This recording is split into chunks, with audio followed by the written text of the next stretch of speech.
नमस्कार, स्वागत है आप सभी का जनतंत्र टीवी पर। आज हम बात करने जा रहे हैं दुनिया की सबसे खौफनाक खुफिया एजेंसी के बारे में। एक ऐसा नाम जिसे सुनते ही दुश्मनों की नींद उड़ जाती है। एक ऐसी ताकत जो बिना आवाज़ किए, बिना निशान छोड़े अपने टारगेट को दुनिया के किसी भी कोने से मिटा सकती है। ये कोई फिल्म की कहानी नहीं, ये है इजराइल की खुफिया एजेंसी, मोसाद की असली दुनिया। लेकिन सवाल यह है कि आखिर मोसाद काम कैसे करती है, क्यों इसे दुनिया की सबसे खतरनाक और प्रभावी खुफिया एजेंसी कहा जाता है, और क्या सच में मोसाद कभी भूलती नहीं।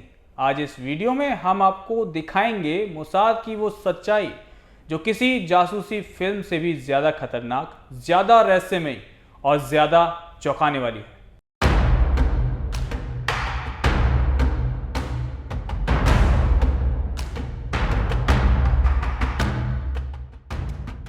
इजराइल की खुफिया एजेंसी मोसाद का नाम सुनते ही दिमाग में हाईटेक गैजेट्स, खतरनाक मिशन और टारगेटेड किलिंग्स की तस्वीरें घूमने लगती हैं। इसे दुनिया की सबसे घातक और प्रभावी खुफिया एजेंसियों में से एक माना जाता है।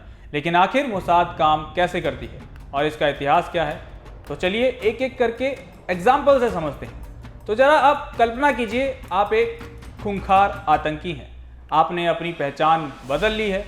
आप दुनिया के किसी सुरक्षित कोने में एक आलीशान घर में रह रहे हैं। अचानक एक दिन आपका फ़ोन बजता है। जैसे ही आप वो फ़ोन उठाते हैं, वो धमाके से उड़ जाता है। या फिर आप अपनी कार में बैठते हैं और एक बिना नंबर वाली बाइक पास से गुजरती है और आपकी खिड़की पर एक मैग्नेटिक बम चिपकाकर गायब हो जाती है। ये किसी हॉलीवुड फिल्म का सीन नहीं है, बल्कि मोसाद के काम करने का तरीका है।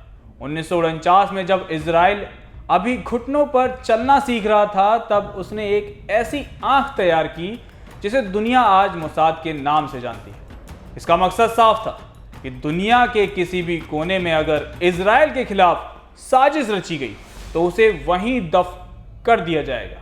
मोसाद की सबसे मशहूर कहानी 1960 की है। दूसरे विश्व युद्ध के दौरान लाखों यहूदियों की हत्या का मास्टरमाइंड एडोल्फ आइकमैन अर्जेंटीना में नाम बदलकर छिप गया था।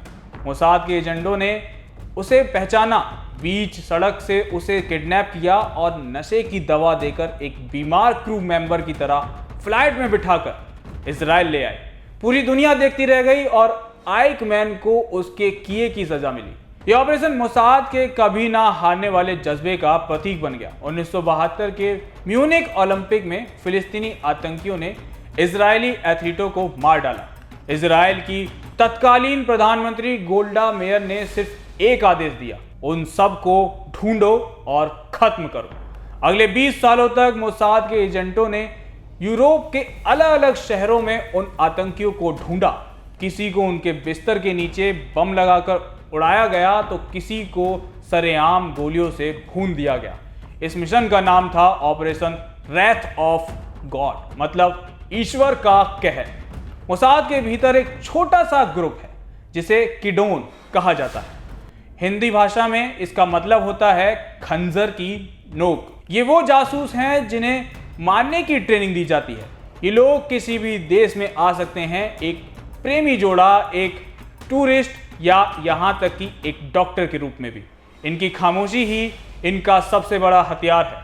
हाल के सालों में, खासकर 7 अक्टूबर 2023 के हमास हमले ने मोसाद की साख पर सवाल खड़े किए हैं। जिस एजेंसी को सब कुछ जानने वाली माना जाता था, वो अपने ही घर के पास हो रही साजिश को क्यों नहीं भांप पाई।